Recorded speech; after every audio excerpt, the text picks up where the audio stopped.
DLED 2018 batch के सभी प्रशिक्षुओं को सुप्रभात। आशा है आप सभी अपने घरों में स्वस्थ होंगे एवं अध्ययन कर रहे होंगे।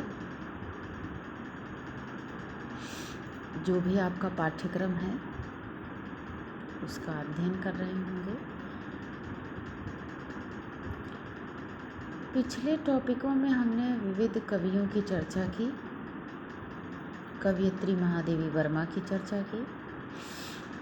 आज जो हम टॉपिक ले रहे हैं वो हैं बहुत ही प्रसिद्ध भक्तिकाल के कवि रहीमदास जी। रहीमदास जी का जीवन परिचय, ये हमारा टॉपिक है आज। इनका जन्म सन 17 दिसंबर सन 1556 में हुआ था, लाहौर में, जो कि आज पाकिस्तान में पड़ता है। पहले भारत का ही एक भाग था।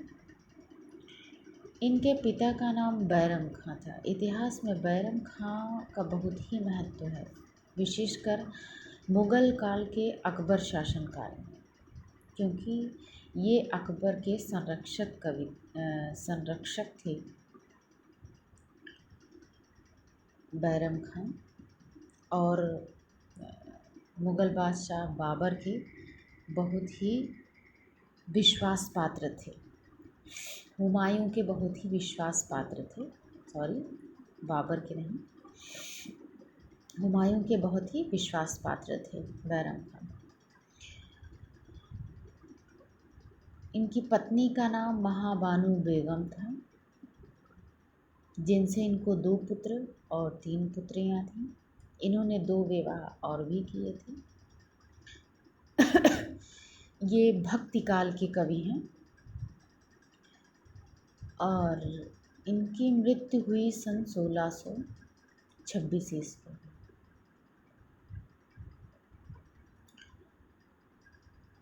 रहीमदास जी हिंदी साहित्य के बहुत ही अच्छे कवि हैं। यूँ तो ये इस्लाम धर्म को मानने वाली थी, किंतु इन्होंने श्री कृष्ण पर बहुत ही रचनाएं लिखी हैं।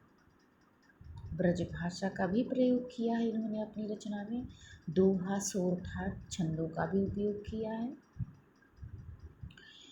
इनकी रचनाएं अक्सर दोहा, जो उच्च स्तर की जो प्राथमिक की पाठ्य पुस्तकें हैं उसमें इनके दोहों को शामिल किया गया है। इनकी कुल 11 रचनाएं हैं। यहाँ पर चुनिंदा कुछ रचनाएं हमने लिखी हैं, जैसे रहीम दोहावली या रहीम सतसई। इसमें इन्होंने दोहों के माध्यम से नीति के ज्ञान दिए हैं। कुछ बैरवे लिखे हैं इन्होंने, मंदनाष्टक, राग पंचाध्यायी, नगर शोभा, नायिका भेद, श्रृंगार सोठा, और कुछ फुटकर पद भी लिखे हैं। इन्हें बहुत अच्छी बात यह है कि संस्कृत काव्य भी आता था, और संस्कृत के जो इनके गुरु थे वो थे बदायूनी। बदायूनी बहुत ही प्रसिद्ध गुरु हैं इनके, और इन्होंने संस्कृत का ज्ञान रहीमदास जी को कराया था। इनकी रचनाओं में ये स्वयं को रहीमन कहते हैं, जैसे रहीमन पानी राखी बिन पानी सब सून, पानी गए न उबरे मोती मानस चून। इसी तरीके से इन्होंने अपनी रचनाओं में रहीमन, उस समय की रचनाओं में कवि अपने नाम को भी शामिल कर देते थे। जैसे गिरधर दास जी अपनी जब कुंडलियाँ लिखते थे तो उसमें कह गिरधर कविराय, इस तरीके से लिखते थे। उसी कबीर दास जी लिखते थे कबीरा खड़ा बाजार में, मतलब स्वयं को अपनी कृतियों में उतारा करते थे, नाम को अपने। तो ये रहीमन करके रचनाएं अपनी रचनाओं में कहीं कहीं नाम लेते हैं। इनके जो रचनाओं की भाषा है वो पूर्वी अवधी है, ब्रज भाषा में रचनाएं हैं, कुछ खड़ी बोली में हैं। इन्हें तुर्की और फारसी का भी बहुत अच्छा ज्ञान था। बाबर ने जो अपनी आत्मकथा तुर्की भाषा में तुजुके बाबरी लिखी थी, उसे रहीम दास जी ने फारसी भाषा में अनुवाद किया।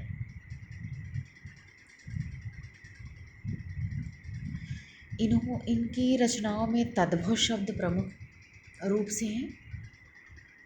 इनके रचनाओं में जो भाव हैं, कुछ श्रृंगार प्रधान है, कुछ नीति प्रधान है और भक्ति प्रधान। सामान्यतः सर्वाधिक सबसे ज़्यादा नीति और भक्ति प्रधान है। इन्होंने अपने दोहों में कुछ नीति प्रधान रचनाएं लिखी हैं, जैसे सही क्या है गलत क्या है इसकी, और भक्ति प्रधान रचनाएं लिखी हैं जिसमें इन्होंने हिंदू धर्म के मानने वाले देवता श्री कृष्ण भगवान के बारे में बताया है। ये अकबर के नवरत्नों में एक थे। हमने ऊपर चर्चा की कि बैरम खां जो इनके पिता थे वो अकबर के संरक्षक थे। हुमायूं जब अकबर 13 साल के थे तभी हुमायूं खत्म हो गए थे, तो अकबर को राजगद्दी देके ये संरक्षक के रूप में उस वक़्त उन्होंने मुग़ल शासन को संभाला, उसकी बागडोर को। तो इनके बैरम खां के पुत्र होने के नाते रहीम दास जी को अकबर बहुत ही मानते थे।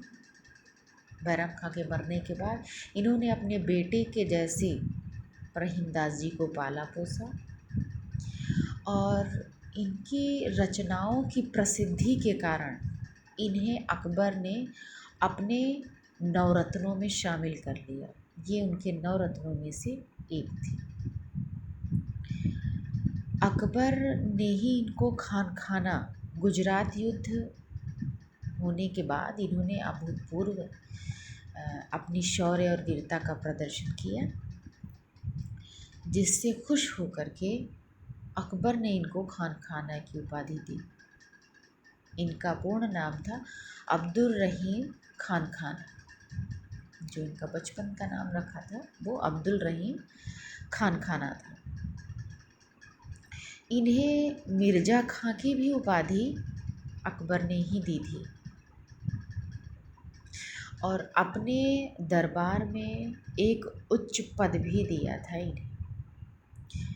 इनके जो समकालीन कवि थे उन्होंने भी इनकी बहुत प्रशंसा की है, रहीम दास जी की। इनके समकालीन कवियों में थे कवि केशव, जिनकी रचना है रामचंद्रिका, बहुत ही प्रसिद्ध रचना है रामचंद्रिका। उनके लेखक है केशव, और उनके समकालीन कवि हैं ये रहीम दास जी। आस्करण, बंडर, नरहरि और कवि गंग, ये बहुत ही प्रसिद्ध कवि हैं गंग जी। ये इनके समकालीन कवि थे, और इन सभी कवियों ने रहीम दास जी की बहुत ही रचनाओं की बहुत ही प्रशंसा की है, क्योंकि ये बहुत ही दानवीर, उदार स्वभाव के, और इस्लाम धर्म को भले ही ये मानते थे, किंतु इन्होंने अपनी अधिकांश रचनाओं का भाग हिंदू धर्म से संबंधित घटनाओं पर रचा, इसलिए ये हिंदू धर्म से कहीं न कहीं बहुत ही ज़्यादा प्रभावित थे। इनके कुछ दोहों का उदाहरण हम अगर देखें, जैसे दुख में सुमिरन सब करें, सुख में करे न कोई, जो सुख में सुमिरन करे सो दुख काहे को हो। इसमें इन्होंने ये नीतिपरक दोहा लिखा है, जिसमें इन्होंने कहा है कि कष्ट पड़ने पर, दुख होने पर तो सभी ईश्वर को याद करते हैं, किंतु सुख पड़ने पर कोई नहीं याद करता। यदि सुख पड़ने पर भी लोग ईश्वर को याद करें तो दुख संभव ही नहीं है, दुख तो होगा ही नहीं। इसी प्रकार इनकी एक और प्रसिद्ध दोहा, जो बड़ेन को लघु कहे न ही रहीम घटी जाए, गिरधर मुरलीधर करे कछु दुख मानत नाय। इसमें इन्होंने भक्ति को भक्ति और नीति, समझ लीजिए दोनों चीज़ों का मिश्रण इस दोहे में इन्होंने कहा है कि यदि एक बड़े व्यक्ति, जो महान व्यक्ति है, उसकी आलोचना यदि कोई करता है, उसकी बुराई यदि कोई करता है, तो रहीम दास कह रहे हैं कि वो घट नहीं जाता, उसकी महानता, उसकी बड़ाई घट नहीं जाती। अगर हम भगवान श्री कृष्ण को गिरधर से केवल मुरलीधर कह दें तो वो कुछ भी दुख नहीं मानता, उससे उनकी महानता पर कोई भी प्रभाव नहीं पड़ता।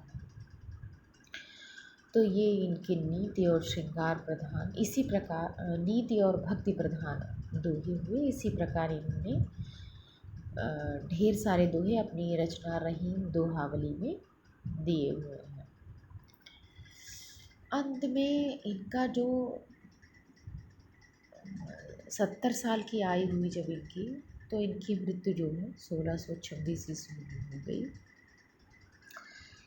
इन्होंने अपनी पत्नी की यादगार में बनवाया था खानखाना महल, मकबरा, जो दिल्ली में स्थित है। बाद में 1627 में उसी मकबरे में इनके भी शव को दफना दिया गया।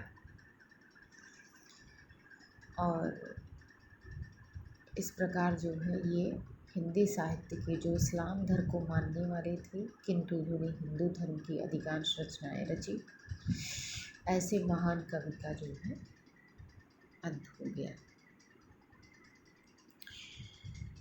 आज की चर्चा में बस इतना ही। धन्यवाद।